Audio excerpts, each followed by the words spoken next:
surah Al-Anfal ayat 63. Ada nak baca kan? Ayat 63. A'udzubillahi minasyaitonirrajim. Wa allafa baina qulubihim law anfaqta ma fil ardi jami'an ma allafta baina qulubihim walakinna Allah allafa bainahum innahu azizun hakim. Dan dialah Allah yang mempersatukan hati-hati mereka yang beriman. Walaupun kamu menginfakkan semua kekayaan yang berada di bumi, nescaya kamu tidak akan dapat mempersatukan hati-hati mereka. Tetapi Allah telah mempersatukan hati mereka. Sungguh dia maha perkasa, maha bijaksana. Jadi kita lihatlah. Jadi kita lihat daripada apa yang telah Allah maktubkan dalam Al-Quran ni. Jadi bohonglah kalau manusia-manusia ni dia cuba nak membina ukhuwah ni dengan membeli dia. Dengan menggunakan kekayaan dia, dengan harta benda dia untuk mempersatukan orang. Jadi boleh faham maksud dia. Jadi tertipulah orang-orang ni yang kononnya mereka boleh membina ukhuwah ni dengan menaburkan wang ringgit kan. Jadi Allah kata ni, akan tetapi yang mempersatukan hati-hati ni bukannya material itu, tetapi adalah Allah Subhanahu Wa Taala. Jadi ini merupakan satu nikmat daripada Allah Subhanahu Wa Taala. Maksudnya hati-hati ni boleh bersatu adalah tak lain dan tak bukan adalah dengan izin Allah Subhanahu Wa Taala. Jadi jadi dalam daripada dua ayat ni dapatlah dan banyak lagi lah kalau kita turut macam ayat hafazan kita pada hari ni turut berkait rapatlah dengan ukhuwah kita, persaudaraan kita sesama umat Islam. Jadi dapat ayat Al-Anfal ayat 63 tadi. Jadi kalau nak cari ayat-ayat tentang brotherhood ni di dalam Islam, antum boleh jumpa banyak dalam Quran. Ada lagi ayat lain macam contohnya ayat Ali Imran 103 juga. Banyak lagi lah ayat boleh antum baca, boleh antum cari dan boleh kita hayati bagaimana sahabat-sahabat Nabi dulu dia ambil sumber dia nak buat ukhuwah tu tak lain tak bukan dia ambil daripada Al-Quran. Jadi seterusnya sebelum wasiat ada dia tak tahu, tapi ana tak tahu bukan apa ada unsur ukhuwah ke ana tak tahu, tapi nak buat satu cerita. Taliban tu semua dah orang dia kata tak ada anak orang hitam macam itulah lebih kurang kan. Sina Abu Zar dia memanggil Bilal. Dia bukan sengaja pun, dia mungkin anggap macam gurau dan sebagainya kan. Kemudian rupanya Bilal ni terasa hati bila dengar Abu Zar cakap macam ni. Kemudian Bilal pun pergi mengadu kepada Rasulullah SAW, dan kemudian Rasulullah SAW pun berjumpa dengan Abu Zar. Rasulullah kata, wahai Abu Zar, sesungguhnya dalam hati kamu ni masih ada lagi karat-karat jahiliyah. Bila Abu Zar dengar je Rasulullah cakap macam ni, terus Abu Zar pergi jumpa dengan Bilal.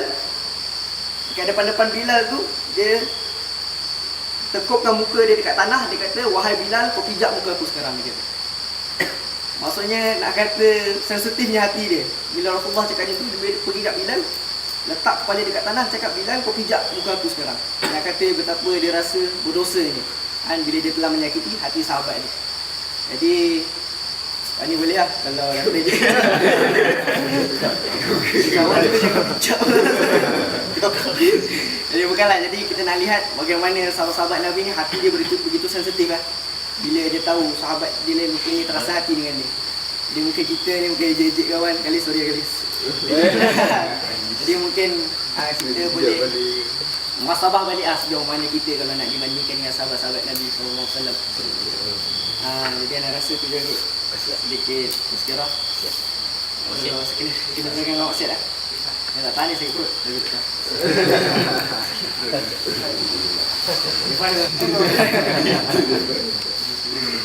Jadi sekali lagi tak? Assalamualaikum warahmatullahi wabarakatuh. Assalamualaikum warahmatullahi wabarakatuh.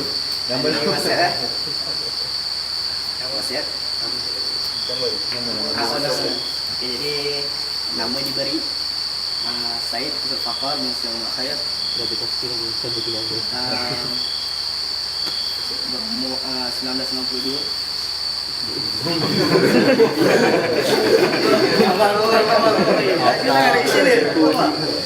Jadi apa ya? Anak ketiga daripada 5 orang adik-beradik menetap di Gombak. Otak. Oh, fly. InsyaAllah kalau diizinkan Allah, akhir bulan 8 ni akan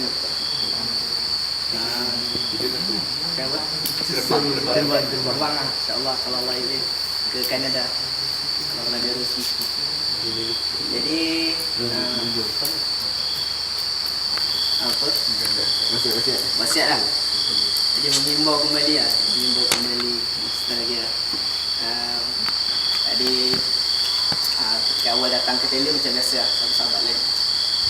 Culture shock kan. Ada kejutan budaya lah datang tele. Memang tak sangka dapat ke tele.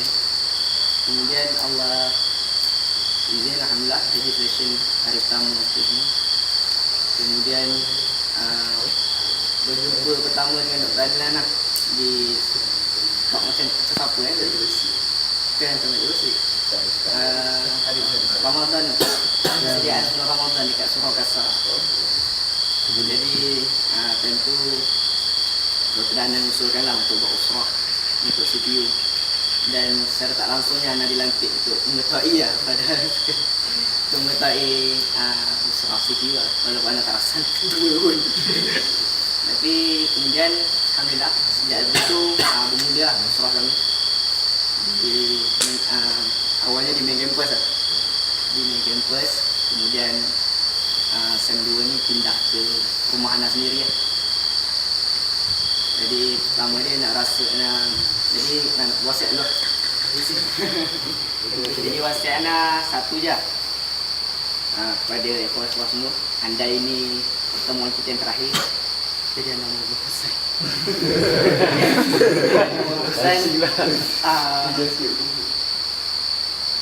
Di mana pun kita berada, jangan lupa untuk kita menempatkan diri kita dalam suatu proses lah. Jadi proses yang katakan ni tak lain tak bukan lah, sama-sama semua tahu adalah proses tarbiyah, maksudnya proses pendidikan. Maksudnya kita boleh, kalau antum tak nak duduk dalam proses ni boleh, tapi antum akan jadi tipikal Muslim lah, Muslim yang tipikal. Jadi kalau kita nak berjaya dalam satu pelajaran pun, kita kena ada proses dia. Untuk nak jawab exam fizik, kena ada proses belajar dia, satu semester belajar fizik, ongoing proses supaya lebih faham. Dan kita konon-kononnya claim untuk jadi Muslim yang terbaik, tapi tak nak duduk dalam proses. Jadi macam mana? Jadi kalau difikir secara logiknya, macam mana nak sampai ke tahap sebagai Muslim yang terbaik tu kalau kita tak melalui satu proses? Jadi poin Ana itulah, di mana-mana pun jangan lupa untuk menempatkan diri kita dalam proses. Dan Ana sangat berterima kasih lah kepada Dr. Adnan kerana telah mewarnai tarbiyah Ana di tele, juga sahabat-sahabat CPU satu usrah semua. Jadi memang pengalaman yang amat bermakna lah. Macam-macam kita tempuhi sepanjang kita berusrah bersama, kadang-kadang suka, kadang-kadang duka. Jadi semua itu adalah semua itu menjadi rancak kepada perjalanan tarbiyah kita di tele. Juga nak ucapkan terima kasih kepada semua senior, tapi terutamanya yang akhi Ana saya ni, akhi Syahmi Kabriah. Ana sangat berhutang budi kepada akhi Syahmi, begitu memahami diri Ana, dan Ana sangat berterima kasih kepada beliau atas kepada dia atas usaha dia untuk merancakkan lagi kita punya gerak kerja tarbiyah di talent. Ada main American footballnya, main futsalnya bersama, iftar, jangan tak lupakan iftar bersama. Jadi memang sukar lah untuk anak lupakan. InsyaAllah anak akan ingat sampai bila-bila kenangan tarbiyah yang anak dapat di talent. Jadi itulah juga pesan yang anak nak pesan pada ikhwah semua. Jadi walaupun antum dicampak ke mana pun, jangan lupa, tarbiyah tu akan sentiasa ada, tetapi tertakluk pada hati-hati yang berhajat sahaja. Jadi Kalau biasanya tertakluk pada terma dan syarat, tertakluk pada hati yang berhajat tadi. Jadi di mana-mana pun boleh dicari proses tarbiyah ni. Jadi terpulang pada antum lah. Dan Ana sangat harapkan supaya antum bersama be part of the process lah. InsyaAllah moga-moga kita dapat mengembeling tenaga sama-sama untuk matlamat ni sama insyaAllah. Takbir. Jadi last but not least, terima kasih sekali lagi lah kepada Akhi Adnan.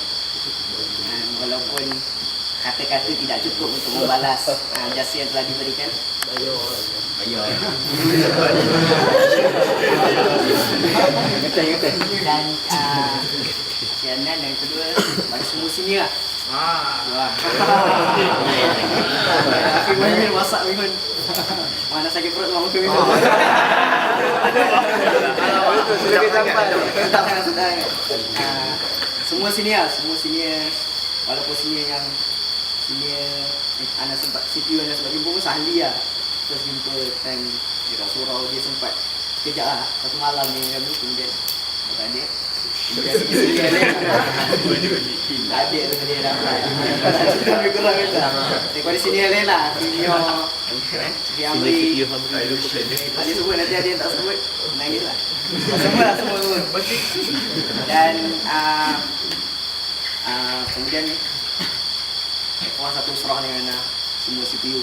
Ana mohon maaf lah kalau ada salah kata dan sebagainya, dan minta maaf tadi. Kemudian Puan semua umumnya.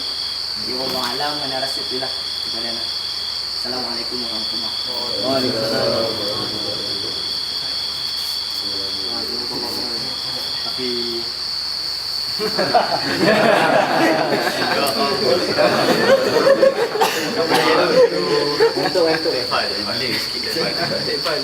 Dua sesi yang sangat mantap lah, betul-betul mantap lah. Mantap. So, apa yang anda dapat, kita jadikan kehidupan kita dengan para sahabat kita, dengan sahabat-sahabat kita, dipandukan Al-Quran untuk membentuk ataupun untuk menjadi sebuah generasi Al-Quran.